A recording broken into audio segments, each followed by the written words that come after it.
皆さんこんばんは。こんばんは。いよいよ始まりました、ファイナルファンタジー14プロデューサーレターライブのお時間がやってまいりました。はい。はい、では早速ですが、自己紹介と始まりの、所信表明的なご挨拶、お願いいたします。皆さんこんばんは。US の方はおはようございますですね。現地時間午前5時ということなので、今、ご紹介のありましたファイナルファンタジー14、プロデューサー兼ディレクターの吉田です。本日はよろしくお願いします。はい。でですね、いよいよ、はい、ちょっと数日過ぎてしまいましたけど、プレイヤーの皆さんに支えられて、ファイナルファンタジー14、1周年を迎えることができました。本当にありがとうございます。本来ですと、皆さん、プレイヤーの皆さんとですね、開発、フェイストゥフェイスで何かイベントをというお話も出てはいたんですが、僕らまだまだ、やることたくさんあります。ですので、今回は、僕が、全世界のプレイヤーの皆さんと、直接ツイッターでライブでですね、コミュニケーションを取らせていただくことで、1周年のイベントに変えさせていただこうかなと、はい、思ってます。よろしくお願いします。よろしくお願いします。はい。で、はい、本日進行を務めさせていただきますのは、フォーラムではモルモルでおなじみです。コミュニティチームの室内です。どうぞよろしくお願いいたします。はい。はい。で、今日のところは、実はこのプロデューサーレターライブは2回にわたってそうですね。ということですよね。はい。今日が第1回前編ということで、パチ 1.19、前夜祭と、明日朝リリースが、完璧に確定できましたので、今日は、前夜祭ということで前編をお送りして、10月後半、11月頭にかけてですね、第2回目後編を、お送りさせていただこうかなと思っておりますので、よろしくお願いします。ですので今日は、1.19 と、そのもうちょっと先ぐらいまでのこと。そうですね。それから、せっかくこういう機会が初めてですので、吉田プロデューサーにここぞとばかりに、いろんなこと聞いてみようということがあれば、質問の方をお待ちしております。質問は、後ろの画面とそれからトピックスなどでも紹介しております。今ちょっとフランス語ですね。ツイッターで、ハッシュタグ XIV ライブ14ライブとつけてお送りください。よろしくお願いします。さて、早速、質問の方に、私ここにノート PC がありまして、どんどん質問が送られてくるんですけれども、その前にちょっと私嫌な視線をね、嫌な視線、熱いものを感じてるんですけれども、今日吉田さんがゲストの方を連れてきてくださった。ここにね椅子が一つありますよね。実はスペシャルゲストいらっしゃるんです。じゃあお呼びしてます。ご紹介いただいてよろしいでしょうか。株式会社スクエアエニックス代表取締役社長和田洋一でございます。ベタなのはいいので、そちらへ。召喚されました大鳥和田でございます。よろしくお願いいたします。今日フランクですね。そうです。今日フランクです。フランクですか。ジャケットも出して。ちょっと飲んでたりとかしてない。してないですね。わかりました。本当にロンチ以来1年間大変お引き立ていただきましてありがとうございます。ありがとうございます。いやちょっと今日お邪魔しようと思ったのは直近でお客さんも大変引き立てていただいたりし、みんなが頑張ってるのにね、なんかこう今から全部やり替えるんじゃないかみたいな話がちらっと出たんで、そうですね。ちょっと僕が切れてましたね。いや僕も切れてたけどね。で新チーム発足以来本当にいいものまで持っていこうということで開発一丸となってやってますし、ですからもう9ヶ月3ヶ月やってる話ですしね。だからその間も絶対に運営は手を抜かずに頑張ろうと。いうことでやってた時に、今からあたかも全部ひっくり返すような話だったんでちょっとびっくりして、そんなことなくもう意地でも運営を頑張りながら最後まで素晴らしい作品にしようというふうにやっておりますので、どうかご安心ください。よろしくお願いします。じゃあ召喚されたんで、召喚じゃなくて味方ですからね。味方なんですね。でもだいぶお話が長いのでもうそろそろいいですよ。もういいの？いいですよ。そろそろ帰る時間。もういいです。そう。いやいいです。今後ともよろしくお願いいたします。代表取締役社長の和田さんでした。こちらです。ありがとうございます。すいません、手作り感満点で。ちょっとセットチェンジします。じゃあ椅子の方を。非常に生々しくスタジオではなくお送りさせていただいてるんですが、そういえば吉田さん、はい、ここどこですか？ですね、はい、実は僕の開発ブースでですね、もうホワイトボードありますよね。はい、いろんなパッチや新コンテンツ実装するときにここでよく最終打ち合わせをして、はい、実際にはパラメータ調整なんかも数字いっぱいいろいろ出てますね。いろいろ書いてますね。はい、この辺りももし気になる方がいればツッコミをしていただいても大丈夫かなと。はい、はい、あとそちらに実は、カメラには見切れてますけれども、吉田さんの机がそちらにありまして、いろんな秘密がありますね。あるに違いない。きっとうまいこと聞いていただければ何か出るかもしれない。はい、今日はできるだけ真剣にお答えさせていただきます。はい、じゃあ、早速、Q&A の方を始めていきたいと思います。はい、はい、最初の質問です。はい、アクションセットって、はい、クラスごとに覚えるようになりませんか？どうでしょう？ですね、先日発売させていただいたうちがではないですけどインタビューでお答えさせていただいた中で、はい、1.19 ギリギリでというお話をさせていただいてたんですけども、ちょっとですねやっぱり、はい、デバッグが間に合わず、1.19A で、実装が今確定しています。なるほど。おおよそ1.19 リリース後の大体2週間後ぐらいをめどに、今リリースの予定で動いてますので、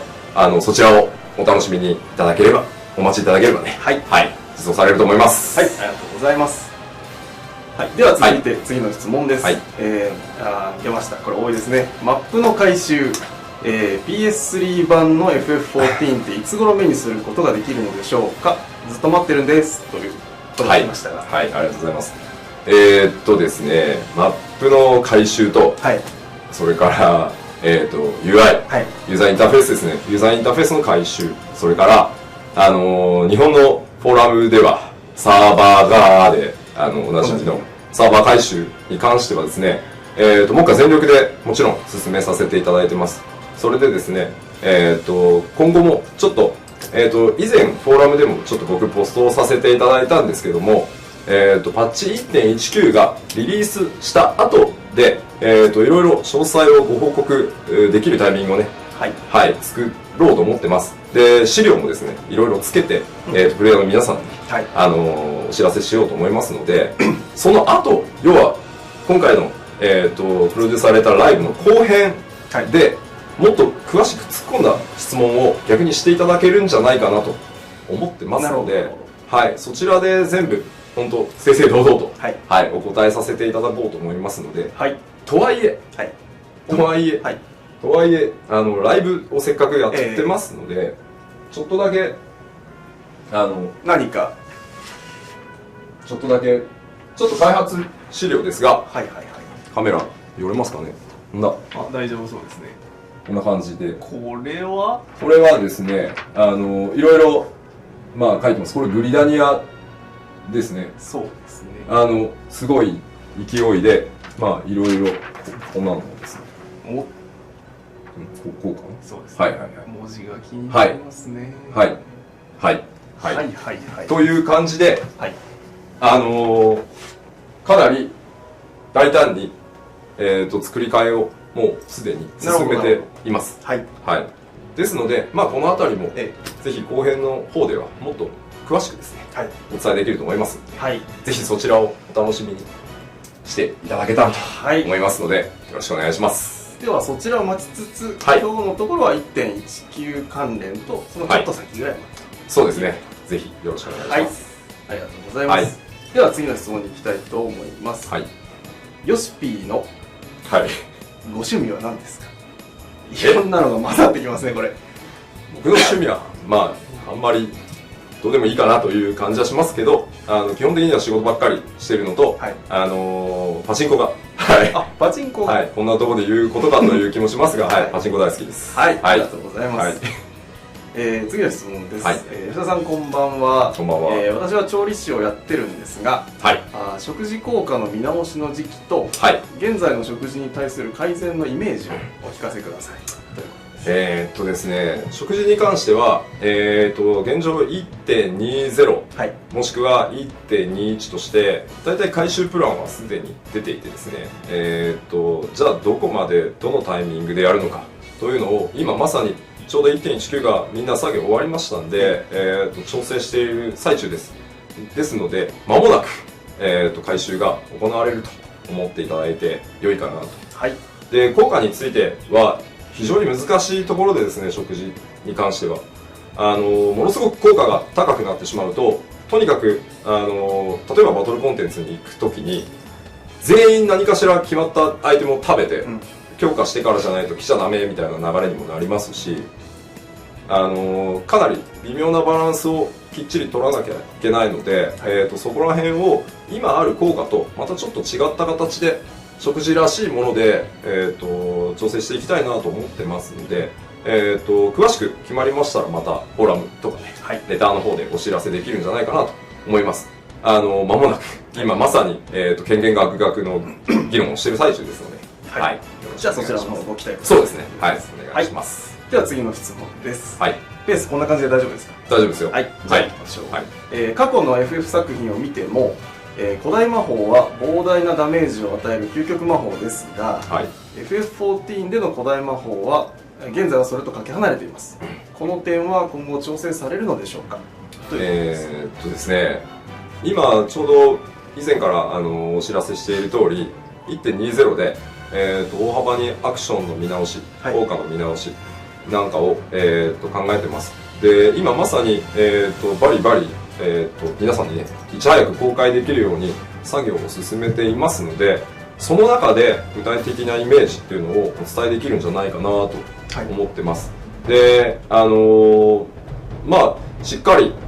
単体魔法と範囲魔法をちょっと切り分けようかなとか、レベルが上がるにつれてダメージがどんどん比例して上がるようにとか、はい、いろんなアイデアを盛り込んで今、はい、これまでにないアクションを改良していこうと思ってますので、そちら発表の中身をね、はい、見てまたこの辺なんかで突っ込んでいただけると、ね、はい、いいかなと思います。はい、はいはい、では続いて、はい、また毛色の違うところですが、はい、後ろの時計は世界各地の現在時間の時計ですか？あ、そうです。ちょっとカメラだとね見切れてますけれども、はい、ファイナルファンタジー14はグローバルに運営させていただいてますので、例えばトピックスを公開するタイミングとか、あとパッチをリリースするタイミングとか、あと例えば僕がメールを打つタイミングも日本時間に合わせてしまうとですね、やっぱり丸1日とか半日とか音信不通がどうしてもできてしまうので、いつ何時までに、日本時間何時までに出せばそうです、ね、みんなに届くみたいなのを一目で見るためにこんなことをやってたりします。はい、はい、後ろの、ね、質問募集も、4言語でお送りしております、はい、ということですね。はい、では次の質問です。はい、部屋関連の質問はやっぱり皆さん気になるんですね。はいはい、ホワイトボード左上のあちらでしょうね。ハイランダー女、ミコって男、ルガビン女、当たり前とありますが、よく見ましたね。そうですね。その他の種族の追加もあり得るということですか？ですね、まずはですね、足りないだろうと。当たり前っていう言葉はですね、僕が打ち合わせをスタッフとしているときに、追加というよりあって当然だから、頑張って急いで出そうよというお話を、なるほど、はい、その時の記録があちらに、はい、でその下に矢印でコストはって書いてあったりするんですね。はい、なのでコストをちゃんと出して、まず、足りないところを当たり前に、対応させていただいた上でですね、次のステップへ、さらに進んでいきたいなと。でフォーラムでもこの前ちょっとだけポストをさせていただきましたけど、本格的なアジン種っていうやつですね。ドラゴン族とか、はい、ドラゴン好きね多いので、挑戦してみたいなとも思ってます。はい、ですのでまずは当たり前なんですけど当たり前の状態にするということで、打ち合わせをしてた名残です。はい、ありがとうございます。はい、では続いての質問ですが、はい、リンクシェルシステムの改修はいつ頃になりそうですかというものですね。はい、ですね、非常に要望がはい、特に最近復帰をしていただいている方といろいろアップデートの中身をね、見て、興味を持っていただいている方が始められているのを、僕も毎日ロードストーンの日記を、皆さんの日記を見せていただいてて、持っているので、コミュニティ周りですね、特にリンクシェルの強化、それから修正っていうのは、やらなきゃねという話を、今日も実はロードストーンチームとしていてですね、特にリンクシェルをサーチする機能とか、そうですね、必要だと思ってますので、ちょうどですね、今 1.19 が終わって、本当に 1.20 以降を細かいタスクとしてどれをどの順番でというのを、検討している最中です。で、やります。それに関しては外せない問題とかもいろいろあります。リンクシェル。ですので、プレイヤーの皆さんが今一生懸命、楽しく遊んでいただいている部分もありますんで、できるだけコミュニティが促進されて、仲良く遊んでもらえるように、そこの強化も重々考えてますんで、もうちょっとね、お待ちいただければと思います。ありがとうございます。では次の質問です。サイズが変更されるモンスターがいますが、サイズが変更されるモンスターがいますが、変更される基準って何かあるんでしょうか。あるとしたらぜひ教えてくださいということですね。ですね、迫力、やっぱりRPG の中でモンスターっていうのは冒険者、プレイヤーの皆さんが戦うべき、また超えるべき、で目標にすべき相手なので、やっぱりそのグラフィックスだったり設定だったりに見合った強さ、迫力っていうのが欲しいなと思っているので、その観点ですよね、やっぱり。単純にもうそれだけです。せっかくものすごくクオリティの高いモンスターたちですので、迫力ある戦闘っていうことで、もう単純に、大きくしたり、サイズを調整したりっていうのが、趣旨ですね。本当にもう直撃です。こいつ大きくこいつ 1.2 倍で、割とその雰囲気に応じた感覚で、もっと大きいよねこいつは、小さいっていうのをやってらっしゃる。相関数はちゃんとね、全部サイズのスケールは作ってありますけど。では次の質問に行ってみたいと思います。使いやすくかつ効率的なパーティー募集機能を実装する計画はありますか。現状はみんな街でシャウトをして募集しており、ちょっと見るに耐えない時があるんです。確かにこれも多い質問ですね。そうですね。パーティーの検索機能に関しては、ゼメルのタイミングでちょっとだけいじらせていただいたんですけど、まだまだ足りないという認識はもちろん、しています。ですぐ脇にですね、隣にですね、ファイナルファンタジー11というね、非常に良いお手本がありますので、少しずつにどうしてもなってしまうとは思うんですけど、できるだけ急いでプレイヤーコミュニティの皆さんがパーティーを組んでですね、各コンテンツにアタックできるように、一つ一つ調整を続けていこうと思いますので、そうですね、どこまでいつまでにやるかっていうのがちゃんとお知らせできるようになったら、そちらもお知らせさせていただきたいなと。もうマーケットとそのサーチ、パーティーを組む部分に関しては本当に次の大きな課題だと思ってますので、重々認識させていただいております。ありがとうございます。それでは次の質問です。今、良いお手本の11というのが出ましたが、それに関連してますね。ゲームがだんだんと11に近くなっているような感じがあるんですが、これは意図的なんでしょうか、どうなんでしょうというような質問です。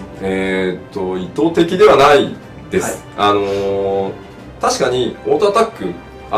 実装させていただいた 1.18、 特にオートアタックのテスト動画を公開させていただいた時には、コミュニティの皆さんから11.2になっていくんじゃないかというふうにいろいろご心配いただいたところがあると思うんですけども、実際に今のバトルのスピード感とか、長さとかっていうのを見ていただければお分かりかと思うんですが、とにかくテンポの良さそれからこれから実際にエフェクト周りの調整も含めて気持ちよさっていうのをもっと出していこうと思ってますので、11.2 を目指していたり、実際に 11A 完全に近づけていくみたいなことはあまり考えてはいないですね。僕らの14のバトルとしてグローバルに皆さんにテンポよくサクサクバトルができて、パーティーを組んで非常に難易度高いコンテンツに行けばじっくりっていうタイプになるようにやってますので、あまりそこに意識は実はなかったりします。ありがとうございます。次の質問です。はい。これは大事な質問かもしれないです。ヨシピーは、ミコッテ派ですかララ派ですか、もしくはルガ派ですかっていうことですか。僕はララフェルですね。その心は単純に僕いつもいろんな MMORPG プレイするときに、一番小さいキャラクターを、そうなんですね。はい。僕は PVP 出身なので、できるだけターゲットしにくく木陰から隠れて、DD を打ちまくるみたいなのが好きなので、もう単純にこの3つでどれって言われたら、ララですね。だって小さいじゃないという。そうです。もう本当すいません。そういうプレイヤーなんです。はい。ありがとうございます。次も、すごい質問がチョイスされてきましたけれども、なんでバストサイズが自由に選べないのでしょうか。おかしいよ。そうですか。おかしいよって言ってます。バストサイズ、女性もご覧になってると思いますので、あまり過激な発言は控えさせていただきますが、今出ましたミコッテ、ララフェルね、それ以外にも追加もしますので、バストサイズはですね、こと細かに調整というよりは、もしそこに非常にこだわりがある方はそこで種族をね選んでいただけるといいかなと思います。はい、ありがとうございます。では続いての質問です。引く手の価格が高いです。もうちょっと安くしてほしいのですがということですが、いかがでしょう。実はそんなに、僕らももちろんプレイヤーの皆さんが今すでにお持ちになっているギル量とか、それから当然レベルが上がるにつれて各コンテンツで手に入るギルの入手平均とかっていうのは全部見た上で今回の値段を決めてます。で、大体引く手に関しては乗り場へ行って、でちょっといろいろルートが飛び回るルートがあるので、チケットを買ってちょっとウェイトしたらもうすぐ次の街へっていうぐらいスピーディーに動ける乗り物なので、あとやっぱりギルドリーブが今回、貯蓄型になります。そうですね。無理に毎日繰り返すんではなくて、週末まで貯めてドカッとプレイしたりっていう場合に、やっぱりギルドリーブやクエストをクリアした時にもらえるギル量に対して、まとめて移動できるぐらい、リーブ2回分ぐらいですかね、1、2回で貯まる分量だと思っているので、レベル50に近い位置で、だから1、2回そのために使って、それですぐ移動してまたいろんなコンテンツにアタックできるっていうふうに考えると、そんなに僕は割高じゃないのかなと。でもちろんレラの値段というのは1回で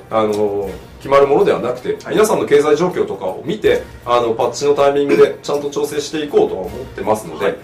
ひとまずそれでプレイ感覚をね見ていただいて、フィードバックをまたフォーラム通じていただけると、そうですね、いいかなと思います。フ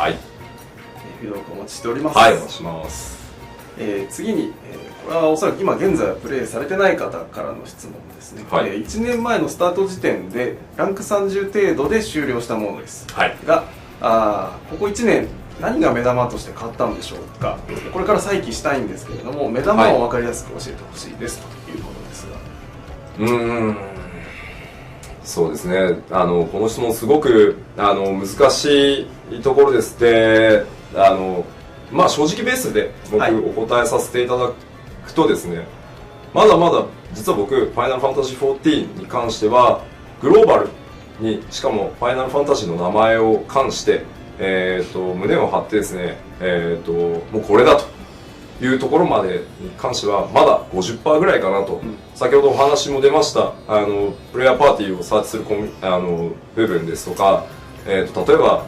プレイヤー同士を強力にマッチングしてコンテンツへアタックさせるシステムとか、経済ですね、アイテムのサーチ周りがやっぱり根本的にまだ足りてない状態なので、まだまだこれからだと思ってます。ただその中でもようやく僕の中では開発全員今手応えを感じている、開発実はその辺で今大暴れしてるんですけど、中では今回ようやく本当にお待たせしてしまったんですが、チョコボ、これは本当に今回皆さんに僕らが思っている以上にチョコボっていうのはファイナルファンタジーらしさの一つなんだなっていうのをすごく皆さんに気づかされた部分です。それに加えて、今回先日ちょっと素研の方からですね、サウンドやってる素研から1.19 のダイジェストのサウンド出させていただきました。例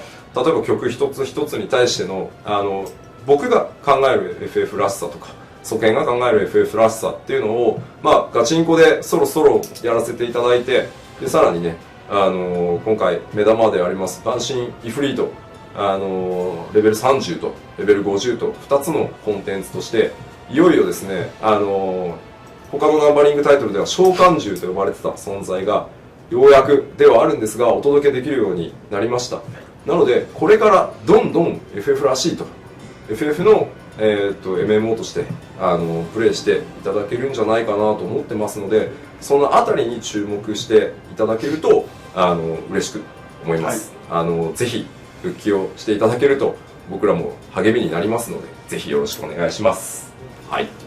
ソケンさんの名前が出ましたけれども、実は今この部屋には流れてないんですけれども、YouTube をご覧の皆様にはBGM として、ソケンさんのセレクションにあるスーパーリミックスの 1.19 の BGM が流れていますね。それに合わせてお楽しみいただきたいと思います。丸が出てますね。流してますよっていう。では次の質問です。そろそろ 1.21 で実装されると言われているジョブを全て教えてほしいんですがと。全てと来ちゃいましたが、全て非常にプレイヤーコミュニティの中でも、情報をしっかり追っていただけてる方は多分あと一つだけだと思うんですね。ただですね、あんまり引っ張れるほどの実はネタでもなくですね、まずナイトですね、それからちょっと毛色変えていきなり白いますね。いますね。白魔導士、黒魔導士、竜騎士、文句ですね。それからなんだ、銀融詩人で最後残ったのが戦士です。あっさりさらっといっちゃいます。戦士です。これもなんかちょっとお見せしましょうか。あるんですか。ちょっとあさればもろもろちょっとつないでください。つないでくださいと言われましてもですよ、私はプロデューサーではありませんので、余計なことを言うといろんなことが怪しくなるんです。いろいろですね、最終チェックをしていてですね、何分ライブ感はあると思うんですけれども、予定外の資料で部屋の外がざわざわしなきゃいいんですけど、大丈夫ですか。大丈夫ですよね。いいですよね。じゃあこちらまだこの前秋彦の絵でちょっとコンセプトで出ましたけど、戦士はこんな感じですね。一部暗黒じゃないかって言われてましたが、決定校でございます。あとはですね、まだもうちょっと、大丈夫ですか。もうちょっと、あとこちらも今日銀融詩人ですね。もうちょっとまだいきますか。弓が例の弓が、これガルーダでした。ガルーダでした。これとかですね。これモーグリですね。気になるキーワードだらけですけども、こちらですね。変形するっていうお話を。こちらも決定です。部屋の外がちょっと本当にざわざわしてますけど、大丈夫。なんかいろいろドキドキしてる人たちいるみたいです。ちょっと苦笑いされてます。こんなポロリもあるよということで、しょうがないですよ。質問をいただいた内容がクリティカルであれば、では、すごい怒ってる。まあいいや。では、この辺でですね、いよいよ明日の朝にはパッチが当たる 1.19 ですので、実際にここでですね、実機の方でファイナルファンタジー14の 1.19 の状態をご覧いただいて、ちょっと吉田さんに解説いただこうかなというコーナーに行ってみたいと思いますので、ちょっと画面の方切り替わります。お願いします。ちょっとこれ転換に時間がかかるので、かかりますね。ロゴです。何かがニュッと。来ましたね。では、これ噂のイフリート武器ですね。これはそうですね。話題の格闘の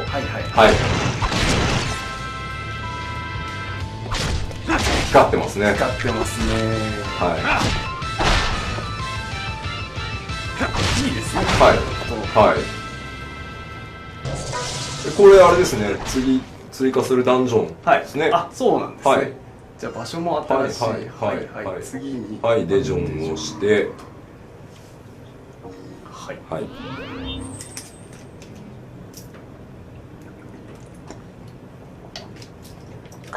開発機なので、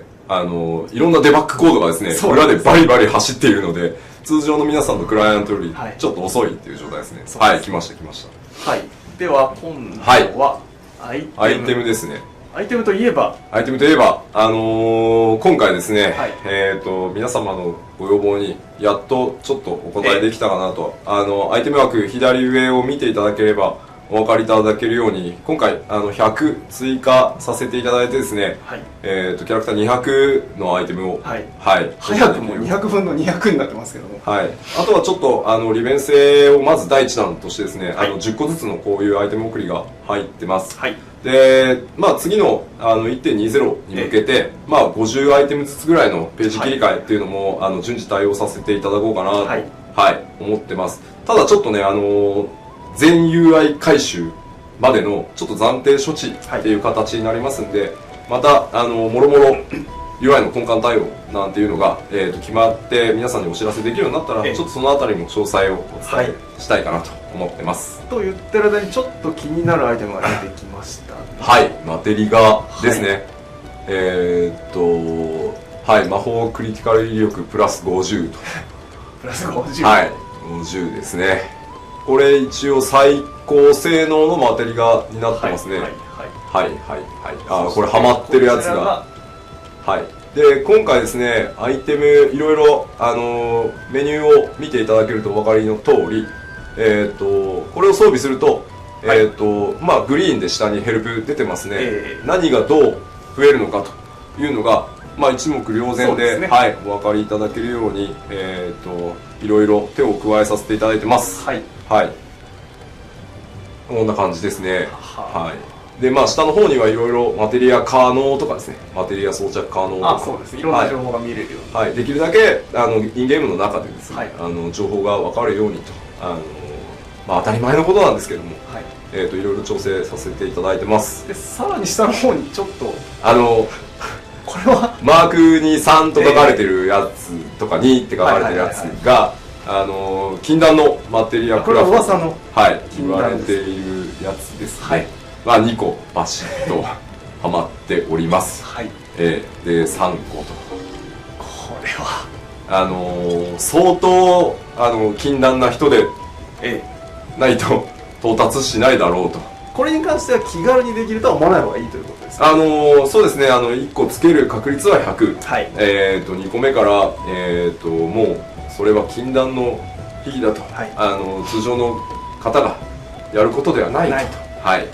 いう思想で作らせていただいてますので、まずは一つね、まずは、全身に一つずつ、つけてどれぐらい体感変わるのかっていうのをですね、まず1回お試しいただけたらなと、思ってます。さて最後にもう一要素を口笛を吹いて、チョコですね。口笛吹いて呼び出したということは、こちらはマイチョコですね。これ走ってますね。天候が悪いんでね。そうです。こんな形で本当先ほどの質問にもあったんですが、どんどんFF らしいと、FF だなと思っていただける要素を中心にどんどん入れていきたいなと思っていますので、これからもね、チョコボとか一般紙以外のコンテンツにもいろいろね、ご注目いただけたらなと思います。じゃあこんなチョコボが走っているのをバックにどんどん質問にじゃあ続いて答えさせていただきましょうか。まずは消えちゃった。旧レシピで作成した装備品にマテリアは装着できますかというものですが、旧ですよね。旧レシピですね。できないですね、そこに関しては。ここれから先やっぱりレシピ自体がいずれ、はい、なくなってしまうということで、はい、そこに関しては新しいデータと古いデータとちょっと切り分けて実は内部的に作らせていただいてます。なので古い装備品に関しては、はい、一切マテリアクラフトができない状態になってます、はい、そこについては本当ご了承ください。はい、はい、お気をつけください。はい、次にまたマテリア関連ですけれども、はい、マテリアクラフトの、錬成度は経験値が入れば上がるの？殴った回数？フィールドパーティーで大体どのぐらい狩りをすれば 100% になるんでしょうかというものですね。バトルであれば、もうバトルをそのまましていただければサクサク、はい、上がっていきますので、はい、経験値が入るタイミングでどんどん、錬成値も上がると、はい、思っていただければ良いです。はい、はい、では次の質問ですけれども、はい、最初の方でご覧いただいたイフリート武器関連ではあるんですが、イフリート防具は何ですかというものですが、いかがでしょう。そうですね、今回に関しては実はですね、角、イフリートの角ですね、角をかなり意識してデザインワークしてもらっていてですね、実はイフリートの巨大な角が今回、イフリートと戦うちょっとした鍵にも実ははい、なっていたりするので、今回はまずその角をモチーフに、特に早めにですねエフェクト効果のあるような武器っていうのを、僕としてやりたいというところがあったので、まず一番最初に搭載するバンシンコンテンツの中で、まず武器をね、優先して出したいという僕のオーダーがあって、はい、まず武器から搭載されてます。はい、で防具に関しては、今まさに、先ほどちょっと見ていただいた例えばジョブ、専用の装備ですとか、それから、クラフターが作るクラス専用装備とか、はい、っていうのも着々と、準備を進めていますので、そういったあたりでもっともっとオリジナリティある装備がますます防具に関してはね入ってきますので、はい、そちらもお楽しみにしていただけたらいいなと、はい、はい、じゃあ今後の情報、防具に関してはね、はい、今後の情報をお待ちいただいてください。はい、はい、では次です。はいはい、チョコボご覧いただきましたけれども、はい、チョコボ騎乗中のモーションは何か導入されませんか？例えば乗ったまま手を振るだとか。どうでしょう？はいはい、ご要望がですねどれぐらいあるかにもちろんちょっとよるんですけど、はい、開発的にはやっぱりアニメーションっていうものをガラッとモーションチョコボに騎乗中っていうのは交代させなきゃいけないので、はい、メモリに対してどれぐらい専用のモーションアニメーションを積むかっていう問題があるので、ご要望が非常に高いようであれば、はい、実装を検討させていただこうかなとは思います。現状まだ 1.19 とか 1.19A では予定には入っていないんですが、はい、ご要望が非常に多いようであればぜひ検討させていただきますので、そのあたりもフォーラムにどしどし、ね、はい、お寄せいただけたらなと思います。はい、続いてまだチョコボ関連ですが、はい、これは私も実は気になってたんですけど、はい、今回実装されるチョコボは、はい、オスですよね。はい、オスです。メスはいつか登場するんですか？はい、はい、ですね、今回わざわざ、事前にオスですよと、はい、フォーラムの方でもトピックスの方でもしつこくですね、来ましたね、オスですオスですと、はい、言わせていただいたのは、まず、14の世界でチョコボというのは、イシュガルドという国が非常に多くのチョコボを輩出している国なんですが、当然つがいでですね他の国へ出向してしまうとそこで繁殖させられて、特産じゃなくなってしまいますよね。そうですね。なので今はイシュガルドが、オスしか外に出してないっていうことが一つと、当然これだけ性別をお話しさせていただいている理由としては、名前を決めるときにオスですよですねというのと、将来的にその性別が関わって、例えばですねつがいでさらにとかいうのが、はい、構想としてはありますので、はい、なので今回は、はい、皆さんいろいろ迷わないようにということでオスということでもあります。だからそこら辺に関しては、はい、これからもチョコボはわりかしロードマップとして以前からちょくちょく降りて一緒に歩きたいねとか、そうですね、はい、装備を切り替えたいねとかいうお話をさせていただいてますので、その中で、実装が決まり次第また、はい、ご報告させていただこうかなと思います。はい、では次の質問です。はい、今度はガラッと変わって、魔法ページをスクロールするのが煩わしい時がありますが、ゲームパッドユーザー向けにインターフェースを改修する予定はありますか？ということですが、はい、ゲームパッド自体に限らず、マウス側でも、どんどんそこに関しては対応していきます。UI チーム一丸となってですね、全回収というお話もさせていただいてますけど、その全回収が実装できる前にもどんどん一つずつ対応させていただきますので、そちらも特にインターフェースに関しては、はい、僕らが触ってもちろん分かってる部分もたくさんあります。ですが皆さんからのフィードバックっていうのが何より有効だったりしますので、そのあたりもこういうインターフェースがいいというのも含めてフォーラムの方へどんどんいただけますと、はい、順次対応させていただこうと思います。はい、はい、ありがとうございます。はい、では続いてはですね、はい、特に、海外の方で今この質問が盛り上がっているよということなんですが、PVP について先ほどもコメントありましたけれども、よく吉田さんが触れられてますが、はい、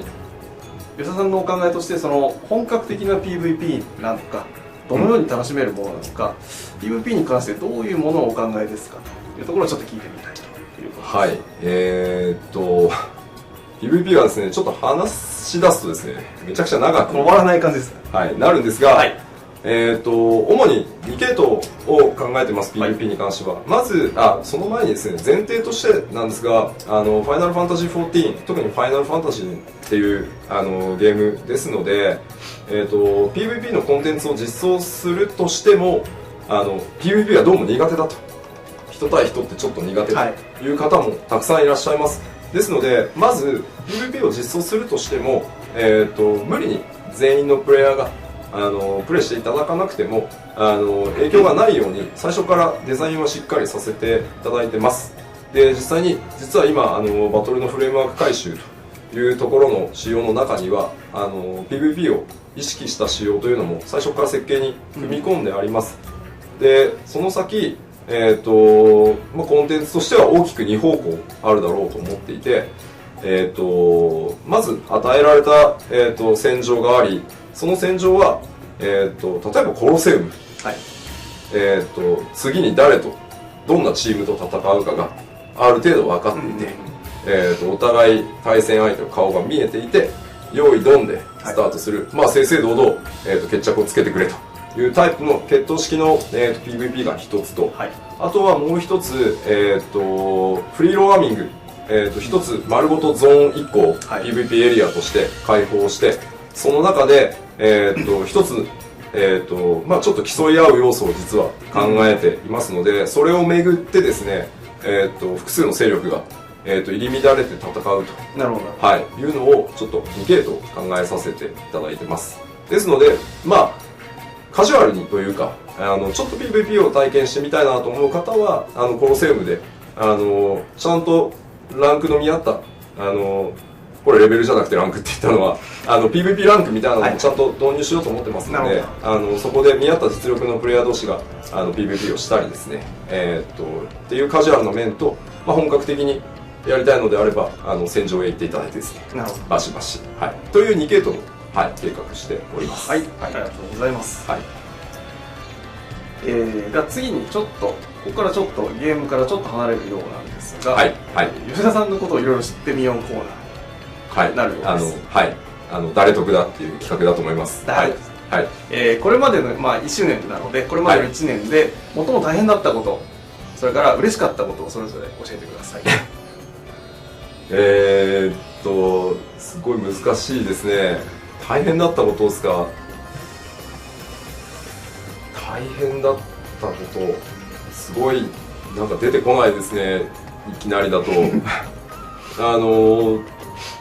いっぱい大変なことは多分あったと思うんですけど、すごくインタビューでもいろんなところでも言わせていただいてるんですけど、楽しくすごくやれてる状態なので、そこまでしんどい、やっぱりいろいろ体制が最初に変わった直後はやっぱり1ヶ月ぐらいですかね。何がっていうわけじゃないんですけど、何もかも同時にいろいろ進めなければいけなかったっていうのがやっぱりゲームクライアントを知らなきゃいけないですし、どこに問題があるのかも知らなきゃいけないですし、スタッフ一人一人と対話も必要な時期でしたし、あの辺りがやっぱり一番大変だったと言われれば確かに大変だったかなと。ただその分だけ、開発のモチベーションもものすごく高いですし、全社を挙げて本当に14のために協力してもらえてるし、一番やっぱり嬉しいのがフォーラムを通じてもちろんそうなんですけど、プレイヤーの皆さんに非常に応援していただけてるのがですね、ちょっと涙ぐむ感じですけど、本当に嬉しく思ってますので、そうですね、もう大変っていうのはもう通り過ぎたのかなと、僕の中では。でその集大成として1.19 この物量で、テンション高くリリースできていることもあるかなと思いますので、あんまりでもう一個何でしたっけ。嬉しかったことなんで今言っちゃった感じですね。そうですね、嬉しかったのは本当プレイヤーの皆さんに応援していただいていることです。ありがとうございます。次、よく皆さん知ってますね、辛いものが好きだと聞きましたが、どんだけいけますか。あれ言いましたっけ、辛いもの。言いましたかね。内部の犯行かもしれないですけど、どんだけいけますか。どう表現すればいいんでしょうね。ですね、これも難しいですね。なんか某有名スープカレー屋さんとかの一番辛いスープカレーとかでも汗一つかかずに完食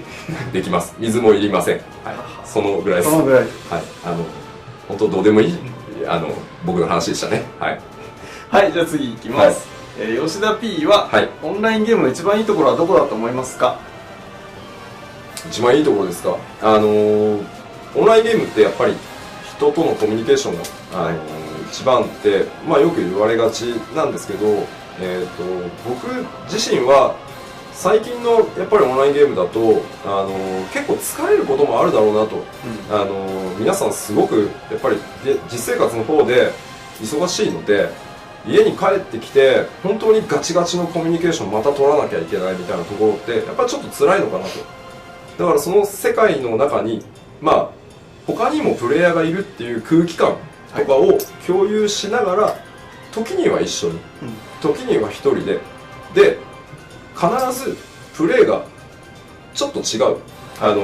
毎日同じシチュエーションってそんなにないだろうっていうところが、僕はオンラインゲーム、特に PVP が好きな理由もやっぱりそこなんですけど、対戦格闘ゲーム好きなのもそこなんですけど、二度と同じ展開がないっていうのが、僕は相手が人だからこそ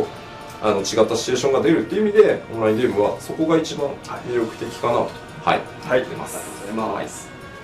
続いてですが、グランドカンパニーで昇級していくと、どんないいことがありますか。それから、できれば階級の名称いくつか教えてもらえませんかということですが。ですねいいことですか。まずロードストーンで盛大にそうですね、称えられます。ちゃんとですね、グランドカンパニーから、ご褒美が与えられたりですね、それによってまず軍票の最大サイズが大きく、プレイヤーの皆さんに直接だと財布の容量が上がるって言ったらいいですかね、軍票がよりもっと貯めれるようになり、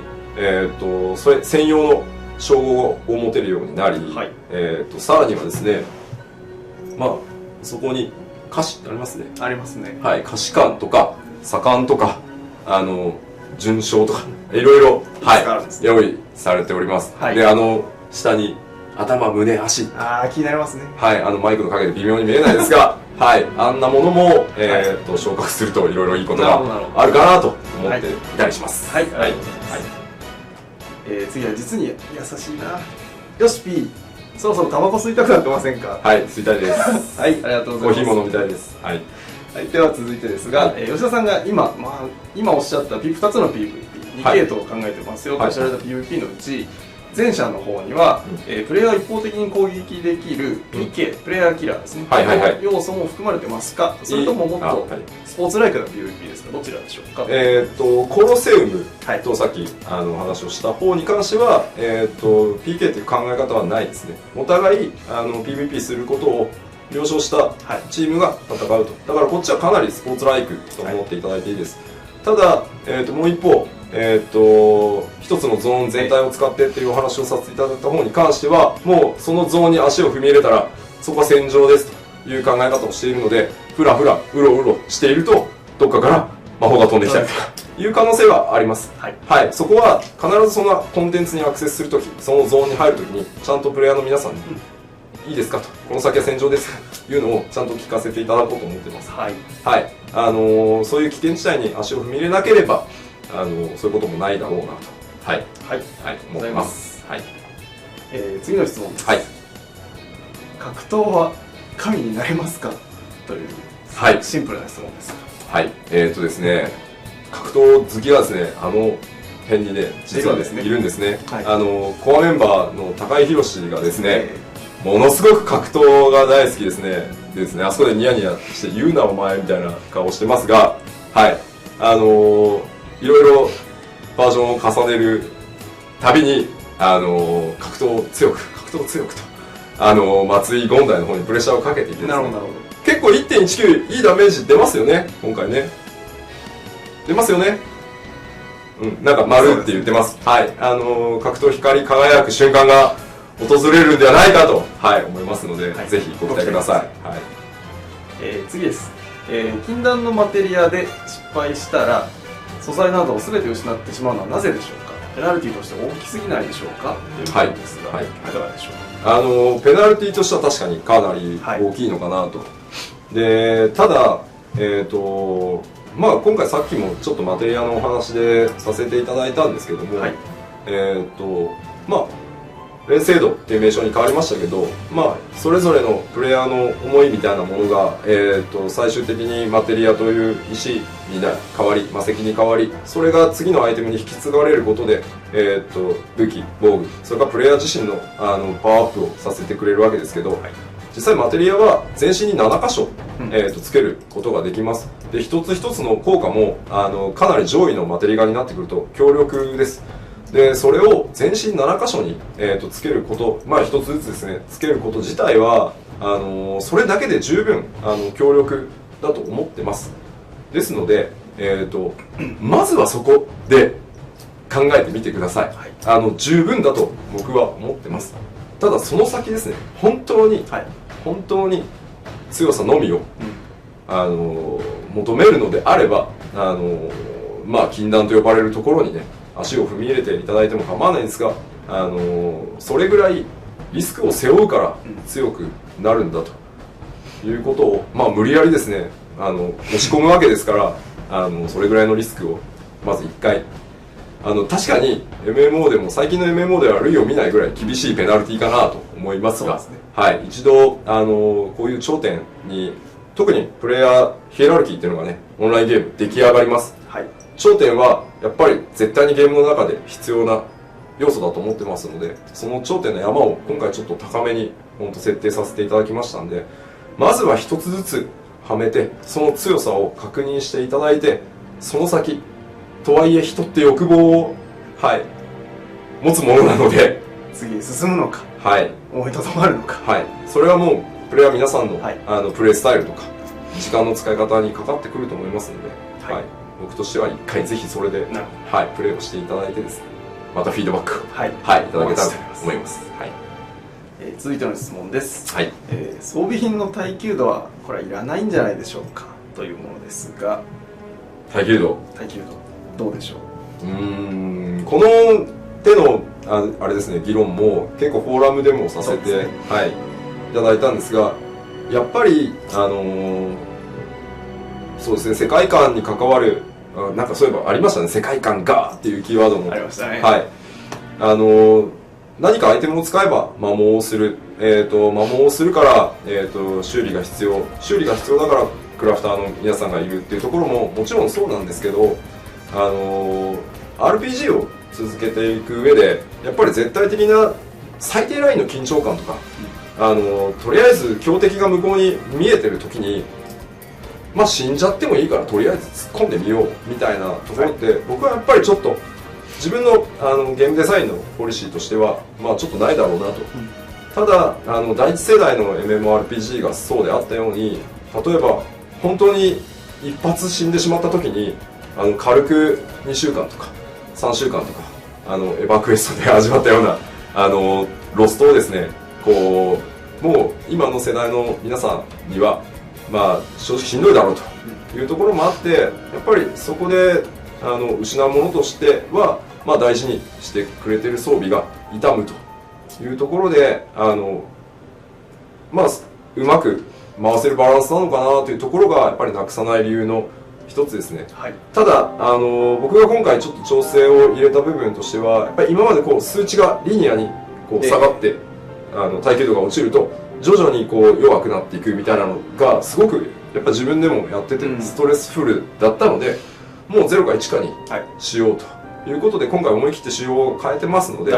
そちらでぜひプレイをしていただければ、はい、いいかなと、はい、思います。続いてはだいぶ気が早い、質問ですけれども、はい、イフリート戦はかなりの難易度みたいですけれども、はい、攻略のポイントとかほんのちょっとだけでも何かヒントをもらえませんかということなんですが、コンテンツ担当者がですね、多分怒るんじゃないかなと思うんですよね。あんまり言うとですね、そうですね、イフリート討伐戦見てます。コンテンツ担当者が僕の顔をずっと見てますが、30に関してはそんなにガチガチで力入れていただかなくても大丈夫じゃないかなと。その辺はクエストをぜひプレイしていただければお分かりいただけると思いますので、ただですね、新イフリート透滅戦の方に関しては、イフリートというとこれまでのシリーズでわりかし一番最初に出てくるよねと。そうですね、召喚獣としてちょっとですね、僕今回14ではとはいえ万神と神であるというふうに設定づけてありますので、神様らしい強さをバリッと発揮していただけるんじゃないかなと。イフリート様、コンテンツ担当者の目が怖いですね。いくつかのモードに分かれてますイフリートは、はい、そのモードそれぞれで攻略方法が違うので、そのあたりが攻略の鍵になるかなと。あと角とかですね、もう無理みたいです。はい、はい、ちょっと皆さんに今回お見せできないんですけども、はい、吉田さんのこの部屋の外はもう開発チームがワンサと今いる状態でして、はい、僕のブースの壁がガラス張りなので、はい、あとドアもいつも開けっぱなしなので、今日はそのガラス越しに開発がみんなこっちを覗いてて、だいぶ視線がちょっと痛くなって痛いです、はいはい、はい、ではそういうことで、はい、次の質問に行きたいと思います。はい、ヨシピーの AP は高いのですか？アクセサリーがいっぱい装備されているようなんですが、はい、高いですね。はい、あと6つぐらいは多分いけますね。でもピアスはつけてないので、はい、もうちょっといけますね。はいはいはい。では次の質問です。はい。先ほど格闘の話が出ましたけど、調理師は神になれませんかということですが、味で皆さんが調理に注いでいただいた愛情はきっと各キャラクターに通じるんじゃないかなと思いますので、味でぜひ。はい。ただ神の舌を持たないプレイヤーにとっては感じられない場合もありますのでご了承ください。はい、はい、ありがとうございます。次ですが、微妙ですね。イフリートの次は、はい、やっぱりタイタンですか？探りに来てますね、これ皆さ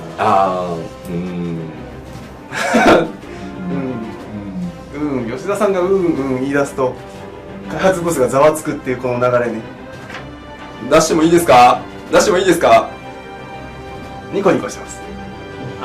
ここに映ってるキャラクター見たことあるような、はい、ないような、はい、あるような、はいはいはい、声が聞こえましたね。あーっていう声が聞こえましたけど、近々お話しさせていただこうと思ってましたんで、今のイラストに映っているキャラクターが次の安心、ちょっと変化球ですね。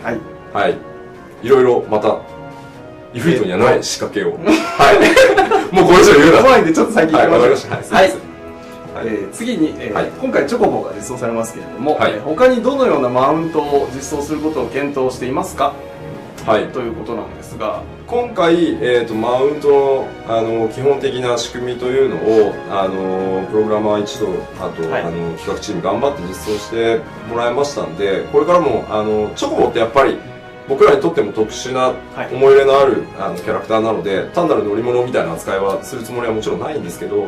チョコボ以外にも一度あれ日本のフォーラムですよね、はい、FF シリーズでどんな乗り物が欲しいですかっていうのを出した時に魔導アーマー多かったですね、はい、いうのが多かったので、はい、まあ辺りは開発内でもよく名前が上がりますので、まあ、そういったところからいろいろ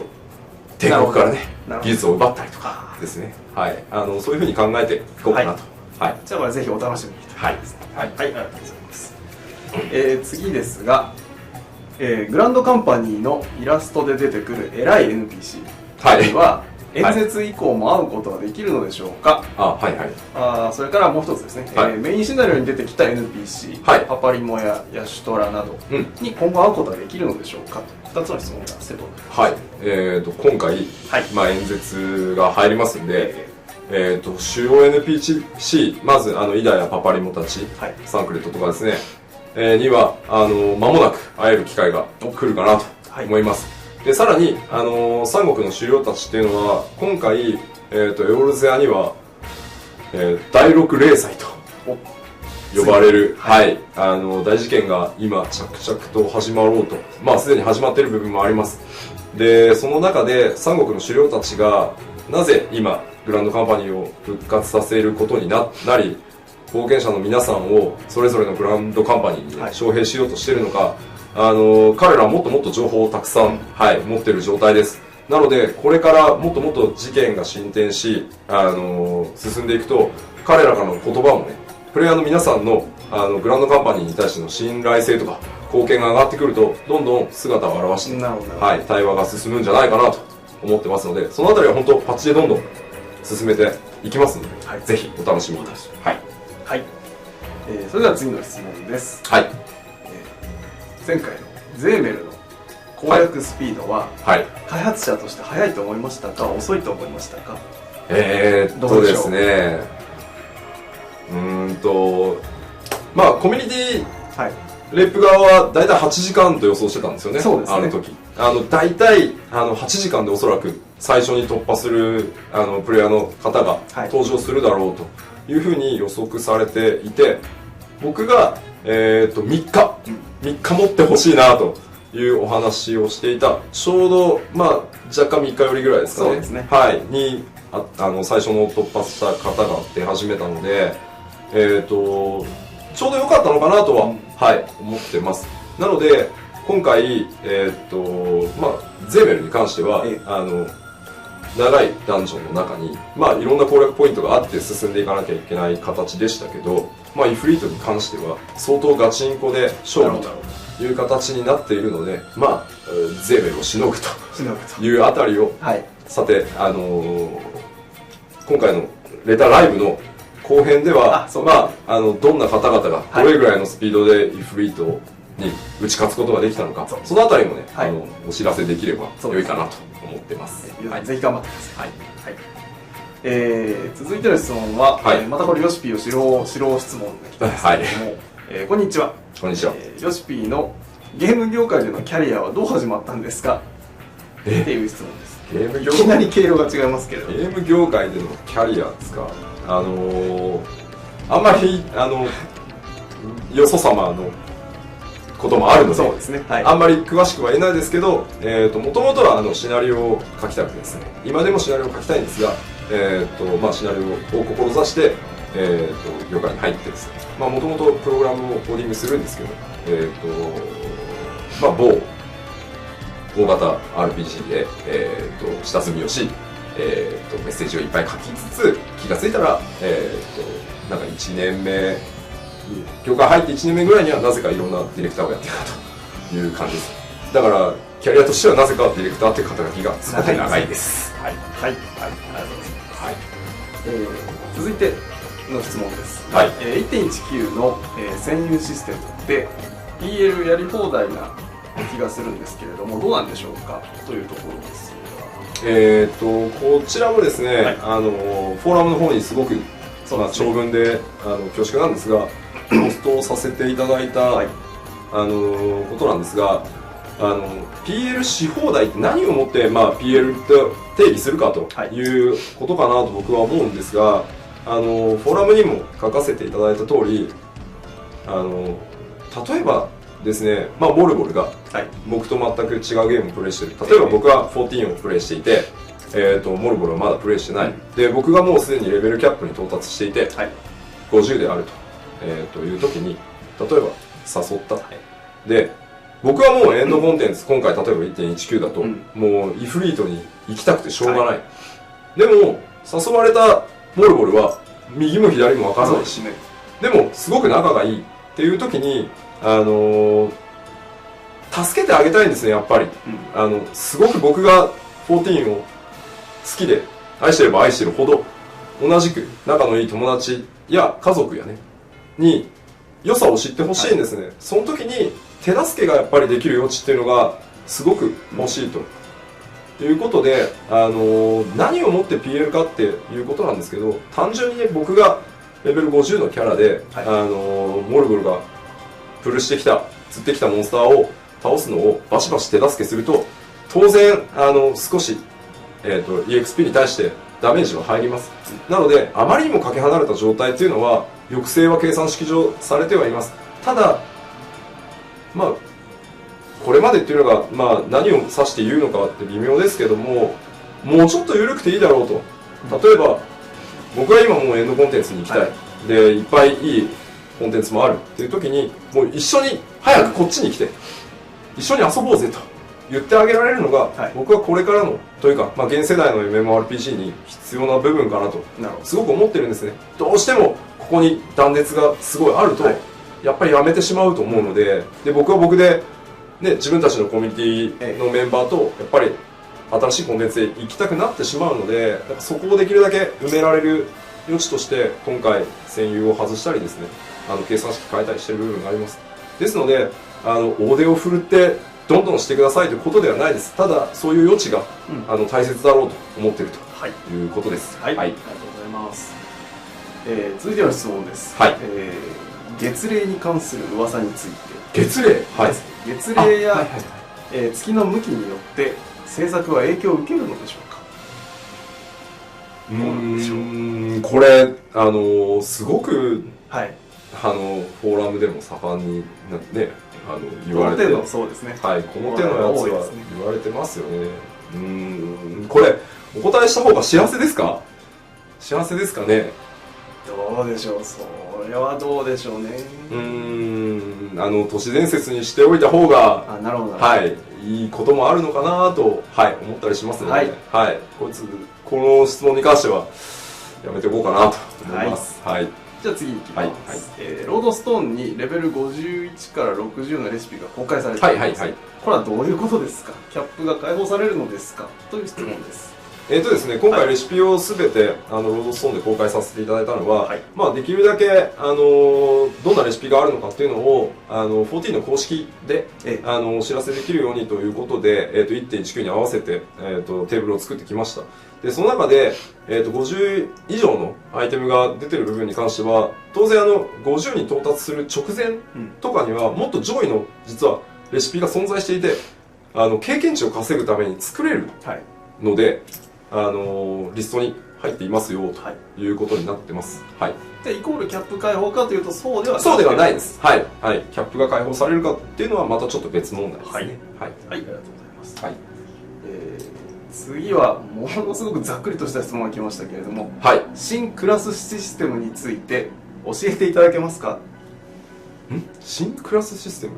新しいクラスシステムについて何か教えてもらえませんか？それはジョブのことなのかクラス回収のことなのかによってちょっと変わりますけど、じゃあ両方ということでいいですよね。バトル担当者ニコニコしてるんで多分大丈夫だと思います。クラス回収に関しては、先ほどもちょっと触れたんですけども、まずは各クラスがきっちりアイデンティティを持ってそれぞれのプライドを持ってプレーができるように各種技の効果とかそれからダメージとかっていうのをきっちりもう一回根底から見直しをかけさせていただこうかなと思ってるのが、クラス回収っていうものの、はい、ざっくりした正体なんですけども、ちょっと、コンボっていう考え方を今回、アクションで考えていてですね、はい、例えばレッドロータスを、敵の後ろですね、ビハインドから決め、はい、さらに、特定のアクションを側面から使うとボーナスが入りみたいな、単に殴ってれば終わるではなくてですね、ポジションを切り替えながら一人でもコンボを出せてみたいなことを、今回やろうとしてます、はい、それは魔法でも、はい、コンボが発生したりっていうふうに、考えてますので、そのあたりがさっき11とちょっと違う方向ですっていうお話をさせていただいた、うまくやると爽快に、はい行くというのを目指して今まさに、はい、調整中でございます。それが大体クラス回収っていうものですね、あとはジョブ、ジョブに関しては、これは EXP で成長するものではなくて、今決まっているのはレベル30、何かバトル系クラスのレベル30になると、特定のもう1個付帯条件がありますけど、ジョブのクエストというのが発生するようになります。でそのジョブのクエスト、数は大体今決まってるんですが、減ったり増えたりするので具体的な数字はちょっと避けますが、それをこうどんどんクリアしていくと、ジョブにまつわるですね、例えば、先ほど話出ました竜騎士のジョブにまつわるエピソードが、それぞれのジョブに非常に濃く用意されてます。それを一つずつ試練をクリアしていくことで、ジョブというジョブストーンって呼び方をしてて、最終的にどうなるか分かんないですけれど、はめるとジョブにモードチェンジして、はい、戦えるようになると。で以後クエストをクリアすると、専用武器がいずれもらえたり、専用装備が整っていったり、特殊なジョブでしか使えないアクションっていうのを覚えていくと。だからクエストをクリアする、試練をクリアすることで成長するのがジョブであるというふうに、考えて進めております。1.20、1.21 ダイジェストでした。まさかここまで答えをいただけると思ってないような質問だったんですけど、ありがとうございます。では続いて、これは目下の悩みな方も多いかと思います。グランドカンパニーはどこに所属すればよいですか？すみません。都市によってもらえる装備品が異なるため悩んでますということなんですが、さて。ですね、確かにもらえるものは現時点でも、いくつか差はあります。ただ、これからもどんどんグランドカンパニーの、軍票で交換できるアイテムというのは、パッチのたびにどんどん増えていくと思っていてください。で最終的に当然僕らバランスを見て実装していますので、フィードバックによってもしかしたら入るものもあるかもしれないですし、そこはあまりなんか気にせずでいいかなと。なるほどなるほど。で例えばいろんなエンドコンテンツに、例えば今回またイフリートの話になっちゃいますけど、アタックするときに必要な武器はゼーメルで手に入れようと、ゼーメルアタックする前に例えばグランドカンパニーで手に入れようとか、っていうふうにいろんなところにちゃんと連動性をつけていこうと思ってます。で足りないところがあれば補っていこうと思ってますので、あまり現状の報酬がどうとかというよりは、本当にここだと思ったところを選んでね、昨日ロードストーン更新されました。出ましたね。ので、そこから気に入ったところをですね、チョイスしていただければ、で今後も例えばですけど、グリダニアのグランドカンパニー、それからリムさんに別れてしまったから一緒に遊べないっていうことだけは絶対にしませんので、むしろ一緒にいることで面白くなったり、逆に同じグランドカンパニーで固まることで面白くなったりっていうのを今後いろんなコンテンツでやっていこうと思ってますので、今は思い切ってね、なるほど、ここだというところでぜひ選んでいただけたらなと。ありがとうございます。続いてですが、メール機能、モブポストなんかと言ったりもしますが、どうなったのでしょうかというところです。どうなったと、どうなるのでしょうか、一体どうなるのでしょうかという質問ですね。もちろん宅配とレターというのは、プレイヤーの皆さんのね、コミュニティを円滑に回すための必須機能と言ってもいいぐらいですので当然検討はし仕様も切り、サーバー改修に合わせて、進めています。ですので時期はまだ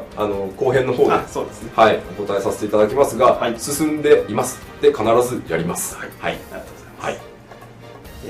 次の質問です、はい、マテリア関連に戻りますけれども、旧レシピで作成された装備をマテリア化することはできますか、というものです。旧レシピで作成されたもの、装備ですね、装備品をマテリア化することはできますか。さっきははめることはできますけど、今度はマテリア化のことですね。それ自体は大丈夫です。はい、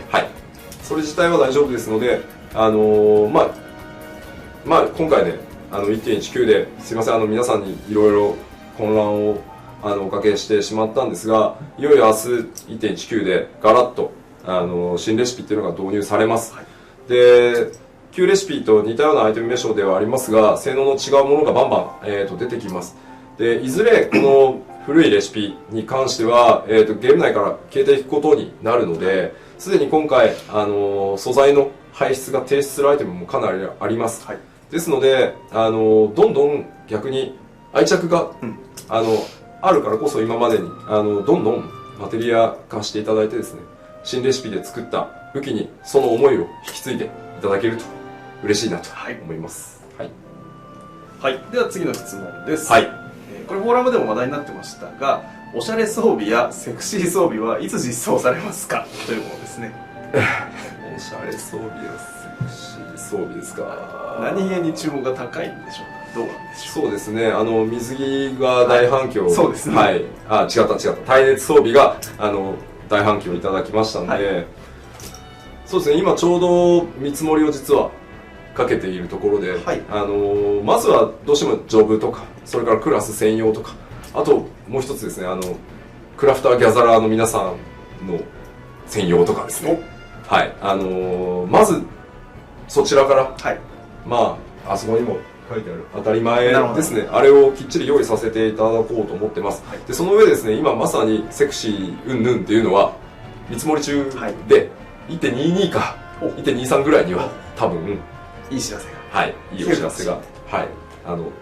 ちょっと遠いとか言われてそうな気がしますがちゃんと順番に進めていってますので、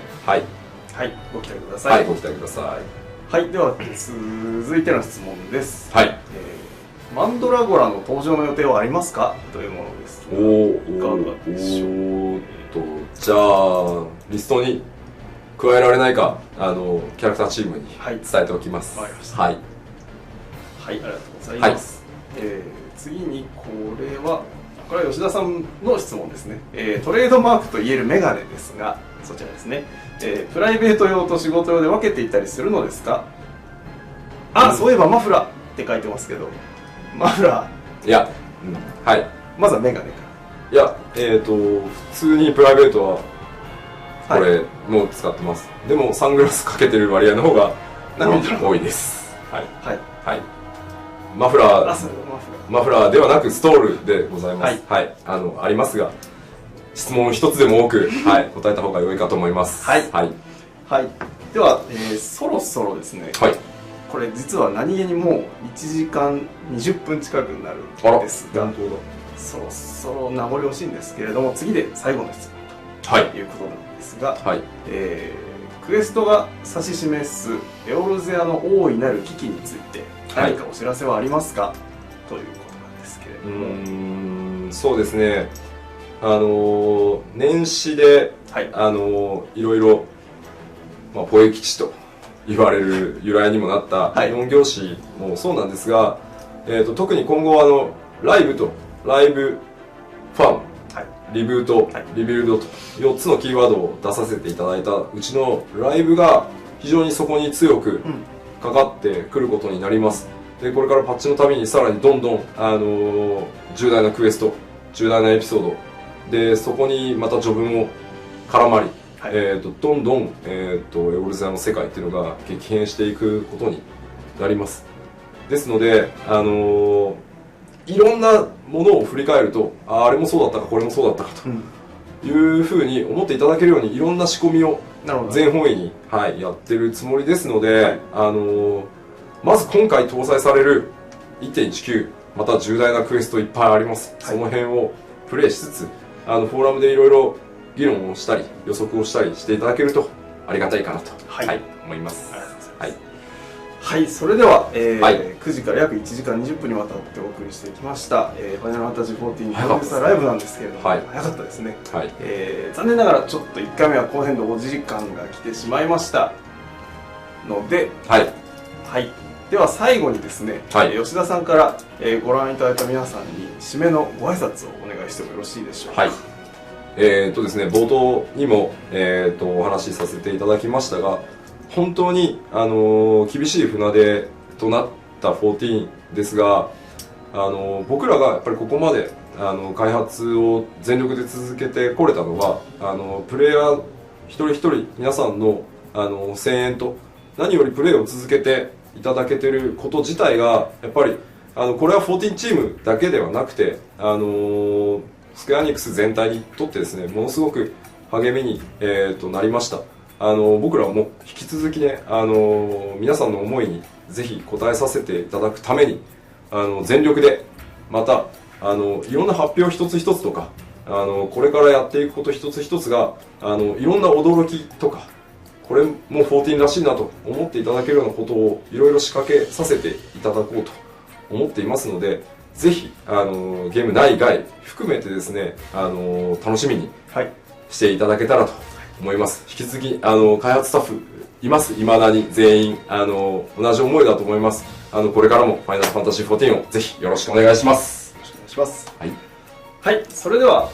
第1回目のファイナルファンタジー14プロデューサーレターライブはこの辺でお開きとさせていただきたいと思います。今日取り扱った質問は Q&A 形式でまとめて後日なるべく早くフォーラムの方に掲載しますので、そちらもご覧ください。そして次回、10月下旬か11月上旬ぐらいに後編をぜひやりたいと思いますので、そちらもそうですね、そっちの方がもしかしたらとめちゃ濃くなる可能性がありますので、ぜひお楽しみにしてください。そしてまずは明日の朝の